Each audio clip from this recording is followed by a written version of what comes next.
আসসালামু আলাইকুম। এটা ছিল ঈদের দ্বিতীয় দিনের আমার ব্লগ। সংসদ ভবন, আমার বাচ্চারা, বাচ্চার বাবা, বাচ্চাদের বাবা, আমি। আসলে গতকালকে মনটা আমার ভীষণ খারাপ ছিল। কারণ হচ্ছে আমার পাটা তো এখনও ঠিক হয়নি, পায়ের হাড় জয়েন্ট হয়নি। তারপরও এমন অপ্রয়োজনীয় কিছু কাজ করতে হয়েছিল আমাকে। ঘন্টার পর ঘন্টা দাঁড়িয়ে থাকতে হয়েছে ভাঙা পা নিয়ে। এত বেশি কষ্ট পেয়েছিলাম, এ থেকে এই পর্যন্ত 4 থেকে 5 বার এই কষ্টগুলো আমাকে নিতে হচ্ছে। জানি না এরপরে আবার কী আছে ভাগ্যে। আপনি যখন কোনো কারণ ছাড়া, কোনো দোষ, কোনো অপরাধ ছাড়া মানে দীর্ঘ সময় ব্যয় করবেন অপ্রয়োজনে বা কষ্ট পাবেন, সেটা আপনি 1 দিন 2 দিন টলারেট করবেন, সবসময় করবেন না। সবসময় করতে পারবেন না। সবসময় আপনার কাছে সে কন্ট্রোলিং থাকবে না। যেটা হচ্ছে যে আমি আমার হাজার মন খারাপ হয়েও আমি আমার কাজগুলো করে থাকি। কালকে মনে হয় আমার লাইফে ফার্স্ট, গতকাল যেখানে আমি আমার অনলাইন রিলেটেড কোনো কাজই করিনি। ইভেন গতকাল আমি ভোর 5টায় বের হয়ে রাত 8টায় বাসায় আসলাম, ঢাকায় ব্যাক করলাম। বিশ্বাস করুন, এত মেসেজিং আসছে, আমি যে রিপ্লাই করবো সে এনার্জিটুকু বা সে মেন্টালিটি আমার ছিল না। ঠিক আছে, এমন অবস্থায় আমি ছিলাম।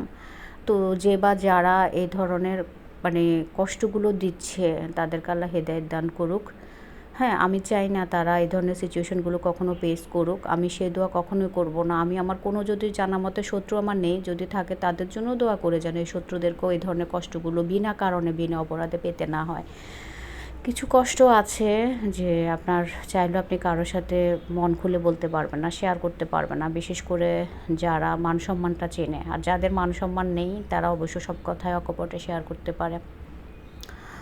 যেটা হয়তো আমি পারবো না। আমি অনেক স্ট্রং থাকার চেষ্টা করি। আমার সেই স্টুডেন্ট লাইফ বাদ দিলেও দেখা গেল যে মানে আমার বিয়ের পর থেকে এখন অবধি আমি যত কিছু ভালো কিংবা মন্দ সব ফ্যামিলি মেম্বারদের, শ্বশুর বাড়ি বা আমার বাবার বাড়ি, হ্যাঁ, বা আমারও তো এখন ছোট্ট একটা ফ্যামিলি আছে, আমার 2টো বাচ্চা আছে, আমার বর আছে, মানে সব কিছু আমি নিতে পারি, টলারেট করতে পারি। আল্লাহ আমাকে সেই মানে কি বলবো, কন্ট্রোলিংটা, মানে কন্ট্রোল পাওয়ার যেটাকে বলে সেটা দিয়েছেন। কিন্তু জানেন গতকালকে আমি এত বেশি কষ্ট পেয়েছি, এত বেশি কষ্ট পেয়েছি, যেটা আমি আসলে আমি শেয়ার করতে পারছি না ওইভাবে।